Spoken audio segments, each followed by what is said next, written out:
জানেন অভিনেতা তাপস পাল জীবনের শেষ সময়টুকু কিভাবে কাটিয়েছিলেন, কতটা অবহেলিত হয়েছিলেন দাদার কীর্তির নায়ক, রাজনৈতিক ক্যারিয়ারে চরম বিতর্ক, রোজভ্যালি কেলেঙ্কারিতে নাম জড়ানো, কিভাবে অন্ধকারে জড়িয়ে গিয়েছিলেন তিনি। অভিমানী তাপসের করুণ পরিণতি শুনলে গায়ে কাঁটা দেবে আপনারও। বাংলা সিনেমার অন্যতম রোমান্টিক হিরো ছিলেন তাপস পাল। একসময় তিনি ছিলেন বাংলা ছবির ইন্ডাস্ট্রিতে সবচেয়ে বড় নক্ষত্র। বাংলা সিনেমার দর্শকদের কাছে তিনি ছিলেন এক অন্যরকম আবেগ।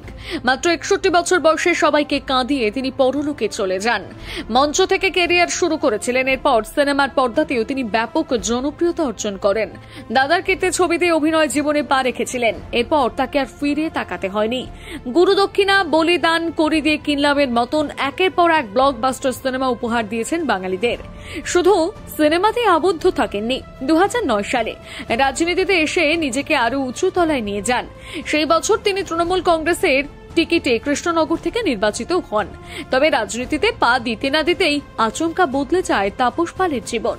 অভিনেতার উজ্জ্বল জীবনে নেমে আসে কালো দুঃখের ছায়া। তাপস পালের জীবনের দুর্দশা এবং অন্ধকারটা শুরু হয়েছিল 2014 সালে। ওই বছরটি থেকেই তাপস পালের ক্ষতি হওয়া শুরু হয়। সেই সময় অভিনেতা তাপস পাল তৃণমূল কংগ্রেসের প্রার্থী হিসেবে এক নির্বাচনী প্রচারণায় গিয়েছিলেন। সেখানে গিয়ে তিনি বেশ কিছু বিতর্কিত বক্তব্য দেন। একটি সভায় তিনি নিজেকে চন্দননগরের মাল বলে পরিচয় দেন। সেই সঙ্গে জানান তিনি পকেটে মাল নিয়ে ঘুরে বেড়ান। এছাড়াও আরো একটি সভা থেকে তাপস পাল বক্তৃতা দিতে গিয়ে বলেন বিরোধীদের বাড়িতে ছেলে পাঠিয়ে মেয়েদের সঙ্গে উল্টোপাল্টা কাজ করিয়ে দেবেন। তার পোষা চামচারা বিরোধীদের মা বোনেদের লাজ লজ্জায় হাত দেবেন।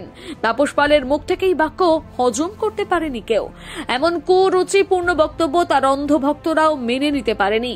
সকলেই তার বিরুদ্ধে ছি ছি করে উঠেছিলেন। তাপস পালের এই আচরণ দেখে অনেকেই মনে করেছিলেন অত্যাধিক জনপ্রিয়তার গর্ব এবং ক্ষমতার নেশা অভিনেতাকে গ্রাস করেছিল। নইলে তাপসের মতন অত বড় মাপের শিল্পী কেন বক্তৃতা দিতে গিয়ে নিজেকে বিতর্কিত করে ফেলবেন? পরবর্তীতে তাপস পাল নিজে এই বিতর্কিত মন্তব্যের জন্য প্রকাশ্যে ক্ষমাও চান। কিন্তু ক্ষমা চাইলেই বা কি হবে? যা হওয়ার তা তো হয়ে গিয়েছিল। ততক্ষণে জনগণের মনে তাপস পাল নোংরা ব্যক্তি হিসেবে খোদাই হয়ে গিয়েছিল। মূলত সেই থেকে তাপস পালের একলা হয়ে যাওয়া শুরু। একটি একটি করে সমস্ত মানুষ তার দিক থেকে মুখ ঘুরিয়ে নিতে শুরু করে দেয়। 2016 সালের শেষের দিকে তাপস পালের জীবনে সবচেয়ে শেষ এবং বড় ঘূর্ণিঝড়টি উঠেছিল। রোজভ্যালি নামে একটা চিট ফান্ডের সঙ্গে যুক্ত থাকার অভিযোগ ওঠে তাপস পালের বিরুদ্ধে। সেই অভিযোগের জেরে তাকে গ্রেপ্তার করা হয়। এরপর তিনি দীর্ঘদিন ভুবনেশ্বরে জেলবন্দী ছিলেন। জেল জীবন শেষে তিনি মুক্তি পেয়েছিলেন ঠিকই, কিন্তু ততদিনে জীবনের সকল জৌলুস হারিয়ে ফেলেছিলেন। সেই থেকে আর স্বাভাবিক হতে পারলেন না। ভাবমূর্তি নষ্ট করার কারণে তৃণমূল কংগ্রেসও তাকে আর নির্বাচনের টিকিট দেয়নি। দল থেকে তাপস পালকে রীতিমতন বিতাড়িত করা হয়। আর ঠিক এই কারণেই রূপালী পর্দা থেকেও অঘোষিতভাবে অলিখিতভাবে ব্রাত্য হয়ে যান তাপস পাল। তারপর থেকে আর কোনো সিনেমায় তাকে ডাকা হয়নি। সে সময় তার হাতে কোনো কাজও ছিল না। বেকার সময় কাটাতেও জীবনের প্রয়োজনে একসময় বাধ্য হয়ে যাত্রার কাজে ঢুকে পড়েন। তার আগের মতন মান সম্মান বা কদর কোনোটাই আর ছিল না। তাপসের শেষ জীবনটা প্রচন্ড কষ্টে কেটেছে। জেল, অপমান, লাঞ্ছনা, একসময় অসুস্থ হয়ে পড়েন। ক্যারিয়ারের শুরুতে যিনি ছিলেন টলিউডের নক্ষত্র, সেই মানুষটাই শেষ জীবনে হয়ে গেলেন একেবারে ব্রাত্য। তাপস পালের ভক্ত এবং অনুরাগীদের জন্য বিষয়টি খুবই কষ্টকর ছিল।